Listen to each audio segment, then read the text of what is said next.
Hi friends, அனைவருக்கும் வணக்கம். தற்போது நாம் பைனாப்பிள் கேசரி செய்வது எப்படி என்று பார்ப்போம். முதலில் அடுப்பில் சட்டி வைத்து சட்டி காய்ந்தவுடன் 100 கிராம் நாம் தற்போது 1 கிலோ ரவை கொண்டு கேசரி செய்யப் போகிறோம். அதற்கு தேவையான அளவு 200 கிராம் ஆயில், நெய் 150 கிராம், இதனோடு டால்டா 100 கிராம்,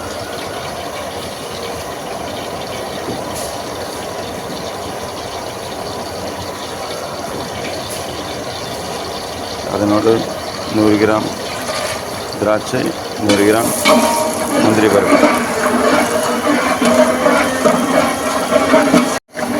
இது நன்றாக பொன்னிறமாக வறுத்து எடுக்க வேண்டும். திராட்சை பெரிதாக வெந்துவிட்டது, உண்டை உண்டையாக பெருசாக ஆகிடுச்சு. திராட்சை முந்திரி சிவப்பு நிறத்தில் வந்துவிட்டது. தற்போது இதனோடு 1 கிலோ ரவை முழுவதுமாக போட்டு அதை சுத்தமாக நாம் முந்திரி திராட்சையோடு ரவையை சேர்த்து கலர வேண்டும்.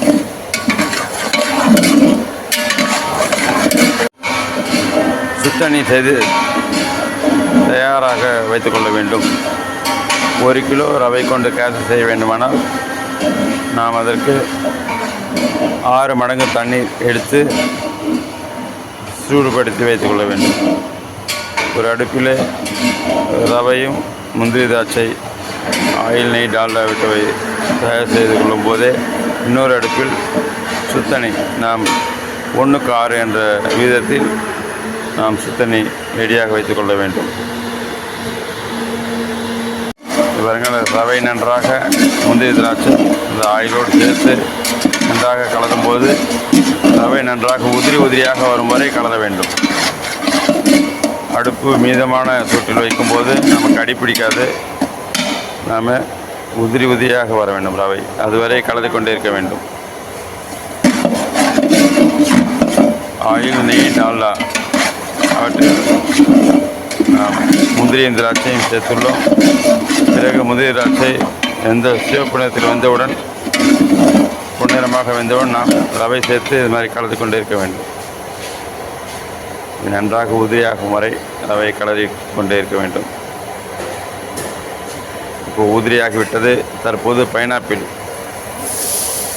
1 கிலோவிற்கு 1 கிலோ ரவைக்கு 1 பைனாப்பிள் என்ற விதத்தில் பொடியாக நறுக்கி எடுத்து இந்த பைனாப்பிள் ரவையோடு சேர்த்து கலர வேண்டும். நமக்கு எந்த நிறம் வேண்டுமோ அந்த நிறம் சேர்த்துக் கொள்ளலாம். ஆரஞ்சு, இவை பைனாப்பிள் என்பதால் பைனாப்பிள் நிறத்தை கொண்ட சாயப்பொருள் சேர்த்து கொண்டால் நமக்கு நன்றாக மஞ்சள் நிறம் வரும். ஆகவே இவை சேர்த்து நன்றாக கலரிவிட வேண்டும்.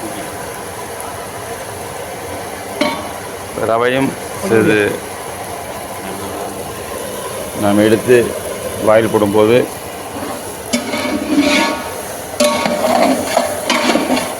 இது முறுமுறுப்பான தன்மையை கொடுக்க வேண்டும்.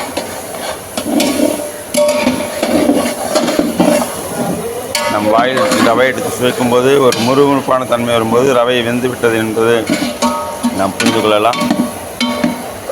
பிறகு இந்த பைனாப்பிளோடு சேர்த்து நன்றாக கலர வேண்டும்.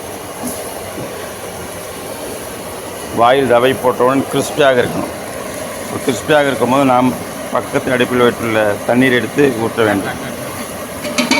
பாருங்கள், கிறிஸ்பி ஆகிடுச்சு ரவை. வெந்நீர் போட்டு நம்ம கலரி விட்டுகிட்டே இருக்கணும்.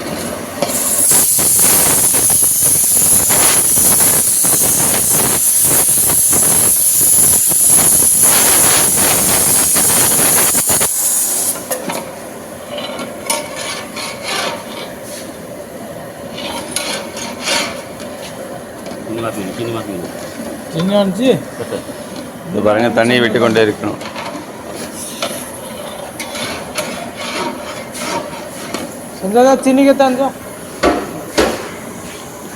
நம்ம சர்க்கரை வந்து 1 கிலோ ரவைக்கு 2 கிலோ சர்க்கரை அந்த அளவு எடுத்துக்கொள்ளணும். தண்ணி பார்த்தீங்கன்னா இப்போ 1க்கு 5 போட்டுருக்கோம். நம்ம 1 லிட்ரு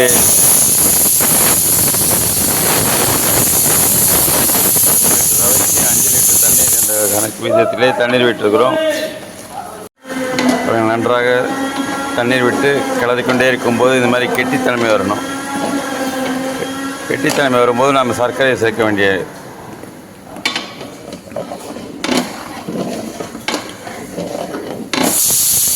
சர்க்கரை போடும்போது பாருங்கள் கெட்டியாக இருக்குது.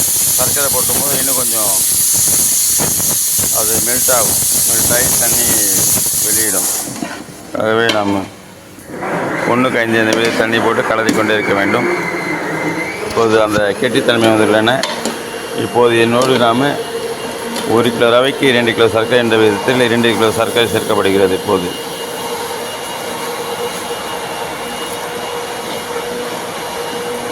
சர்க்கரை போட்டாச்சு. நம்ம இப்போ கலரிக்கிட்டே இருக்கும்போது நமக்கு சர்க்கரை மெல்ட் ஆகும்போது சர்க்கரை நமக்கு ஈரத்தன்மை பாருங்கள். சர்க்கரை மெல்ட்டாகும் நமக்கு என்ன ஆகும், நமக்கு கொஞ்சம் ஈரமான தன்மை கிடைக்கும், லூஸ் ஆகும். நாம் கிளறிக்கொண்டே இருக்கணும். சர்க்கரை நல்லா மிக்ஸ் ஆகிடுச்சு.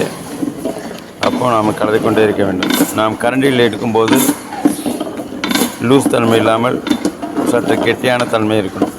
அது வரைக்கும் கலரிக்கொண்டே இருக்கணும். இது பாருங்கள், இப்படி எடுத்து ஊற்றும்போது லூஸாக இருக்குது. இது கொஞ்சம் கெட்டியான தன்மை வரும் முறை நம்ம கலரிக்கொண்டே இருக்கணும். இன்னும் கெட்டித்தன்மை வரல, கிளறிகிட்டே இருக்கணும். நாம் கெட்டித்தன்மை வர வரைக்கும் நம்ம கிளறிக்கிட்டே இருக்கணும். அதே மாதிரி நாம் இந்த பைனாப்பிள் கேசரி செய்யும்போது பக்கத்து அடுப்பில் கண்டிப்பாக வெந்நீர் வைத்து வெந்நீர் ஊற்ற வேண்டும். நாம் ப்ளைன் வாட்டர் போடும்போது என்ன ஆகும்னா, சூடு இல்லாமல் தண்ணீர் போடும்போது இவை இந்த சரியான பதத்துக்கு வராது. ரெண்டாவது வெந்நீர் ஊற்றும் போது பைனாப்பிளும் நல்லா வெந்து மெல்ட் ஆகும். வெந்நீர் ஊட்டாமல் தண்ணீர் நம்ம பச்சை தண்ணி ஊட்டும் போது என்னன்னா மெல்ட் ஆகாது. ஆகவே வெந்நீர் பக்கத்து அடுப்பில் வைத்து 1:5 என்ற விதத்தில் நம்ம சேர்த்து இந்த மாதிரி சர்க்கரை போட்டு கலந்து கொண்டே இருக்கணும். இப்போ பாருங்கள், சூடான சுவையான பைனாப்பிள் கேசரி ரெடி. இப்போ நல்லா வெந்துச்சு. இப்போ கெட்டித்தன்மை வந்திருக்கு. சூடான சுவையான பைனாப்பிள் கேசரி ரெடி. இப்போ அடுப்பை அணைச்சிடுங்க. அவ்வளோதான். ஒரு 20 நிமிஷம் மூடி வைங்க. நமக்கு ஒரு கெட்டித்தன்மையோட பதவத்தோட சூடான சுவையான பைனாப்பிள் கேசரி எடுத்துன்னு சர்வ் பண்ணலாம். நன்றி, வணக்கம்.